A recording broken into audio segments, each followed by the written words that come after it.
One is very important. The world's most important currency is your skill. Your skill. What does that mean? Well, look, the good news is that the job market is colorblind. You know, I mean, if you go to America, you go to Europe, you go to other places, you see companies, offices, they are populated by all kinds of people with different races, ethnicity, and religion. You know, it doesn't really matter anymore if you're Muslim, Christian, Indonesian, Bangladeshi, Iraqis, Afghanis, whatever.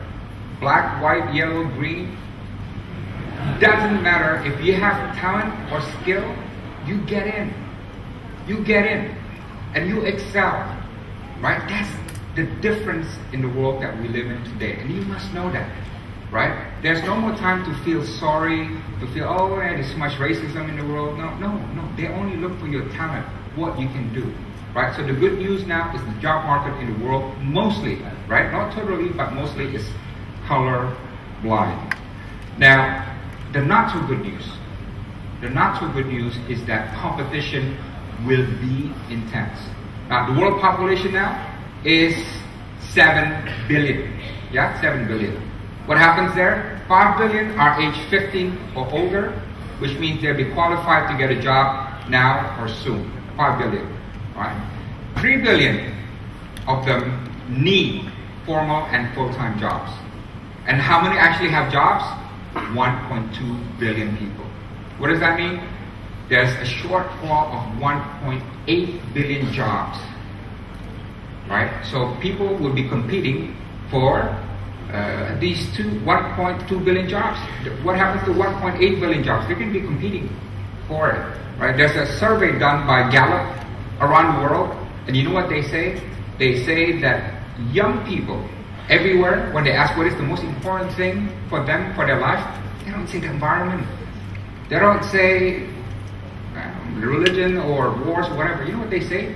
Getting a good job. Getting a good job. That's the most important thing in their mind. Everything else is number 2, 3, 4, 5, and 6. And it's true, right? It's true for me. It's true what I want for my children, right? So that is the not so good news, that competition will be quite intense. And what that means is that, look, you know, if you have kids, in the past, it's easy to say, yeah, the only language we need to know is Indonesian. And now we all speak different dialects. Yeah, right? So we all must speak Indonesian. Today, it's not enough.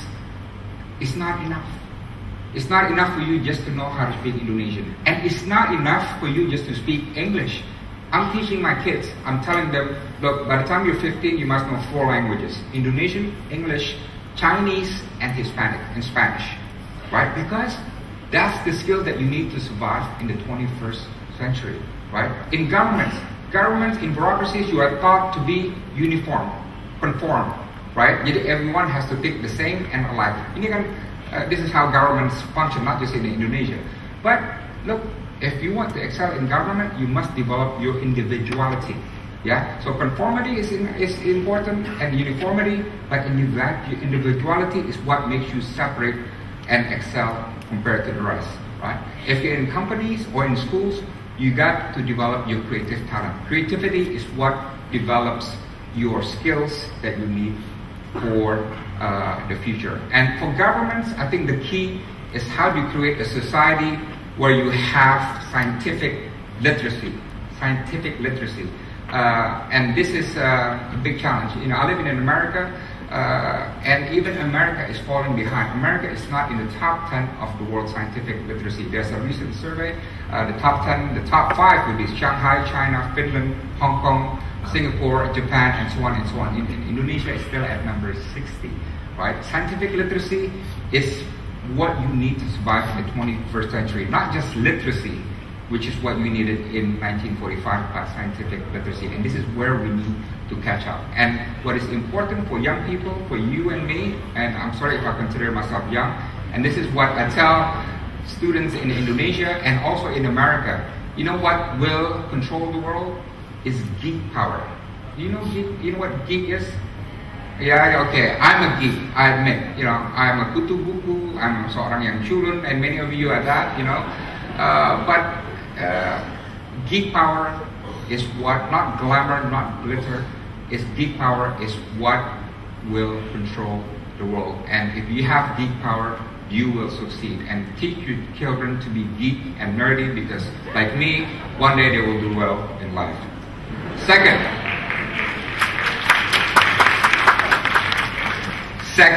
connectivity will have more impact than sovereignty. Now, what does that mean? Today, there are about 195 countries in the world.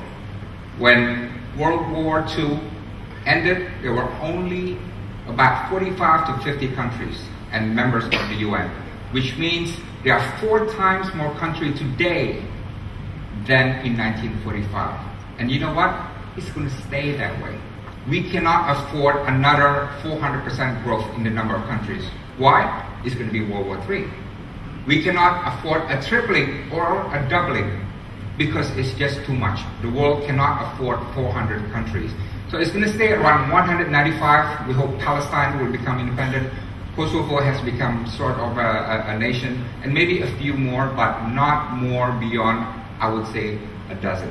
So the sovereignty issues for the world system have been more or less settled, right? It's not going to change.